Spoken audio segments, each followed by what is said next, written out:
Hello, Mr. Smith. Hi. How have you been? Nervous, honestly.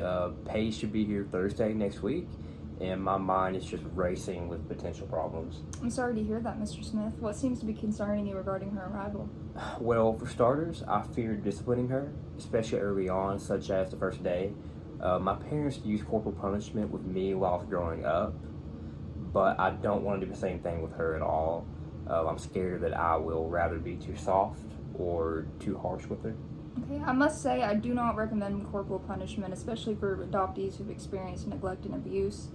The use of spanking is likely to damage your attachment with Paige because she'll begin to associate you with her previous caregiver. So instead, stop Paige directly after she's done something wrong and pose the response, "Sweetie, let's redo that," calmly and positively. Promote eye contact or physical touch after a little longer, maybe like a week or two. Just don't try to get on that too early. It might make her uncomfortable. But next you need to model the behavior, words, or actions that she needs to redo. And for reference, that could be like asking nicely for a toy or something. And if she recreates that behavior properly, praise her because it'll motivate good behavior further on. If she still shows defiance after the opportunity to redo, notion her for a time in where you both go sit somewhere to think about what happened. Sitting on the other side of the room is okay during this. You do not want to be too close.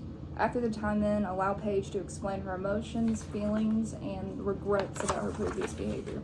Timeouts are not really effective for adoptees, for isolation often brings a primitive response where they can't really concentrate to look up their behaviors. Okay.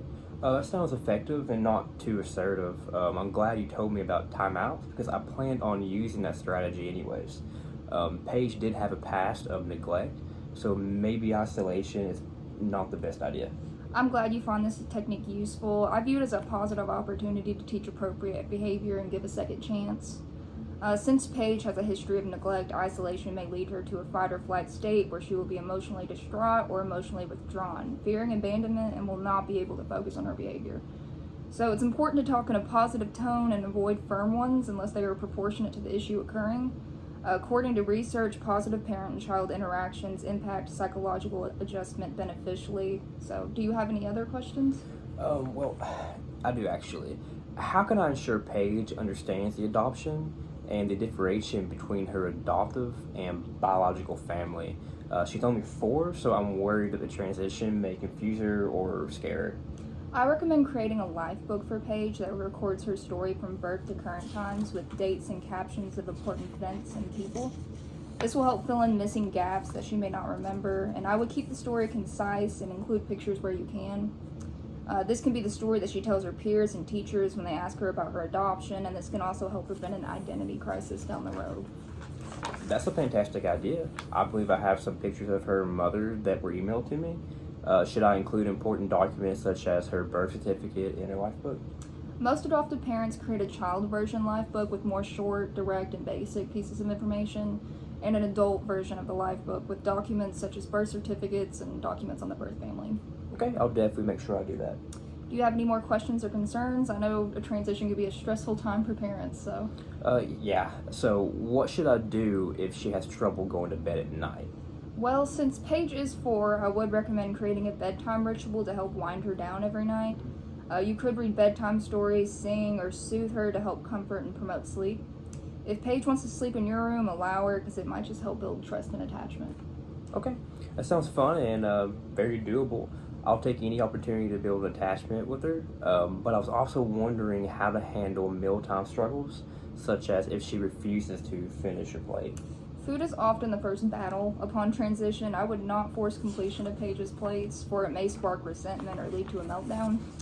Allowing children to make their own choices for dinner helps them gain control and independence in making decisions. So if she does not like what you offer for dinner, offer one other alternative. You may also consider contacting Paige's foster home to find out what foods are like familiar or already been offered to her. Okay, I'll make sure to contact them. I don't want her to resent me upon her first meal. Yeah. Should I also keep snacks available for in between the meals? Yes, since Paige has experienced neglect and abuse, I would recommend keeping snacks available to help comfort her primitive brain that is fearing that the past of starvation will repeat. Ensuring meal and snack times are consistent help build a schedule that comforts your child to better build trust. Creating a feeling of felt safety for Paige is the best way to promote attachment, learning, and growth. Okay, I'll definitely make sure to tell my wife that. It breaks my heart that Paige has had these bad experiences so early on in her life. I fear that I won't be able to help her. Well, staying consistent, compassionate, and considerate will help Paige on her journey. Just remind yourself that the behaviors that she may display are due to trauma-provoked survival instincts. This may help you view her as a little soldier rather than an at-risk child. According to data, adoptees report higher emotional instability, anger, hostility, depressive symptoms, and psychological symptoms. Being aware of these realities may help you deal with the maladaptive behavior later on. Oh, that's a neat way to look at it. I will try to remind myself of this during hard times. I don't know what to expect exactly yet, but I have been told setbacks may occur. Zigzag progression is common among adoptees. For transition, it could just be a difficult time. I recommend keeping a journal of Paige's tantrums or meltdown behaviors and paying attention to events that occur before and after them. This may help you prevent or prepare for the reality that is about to occur.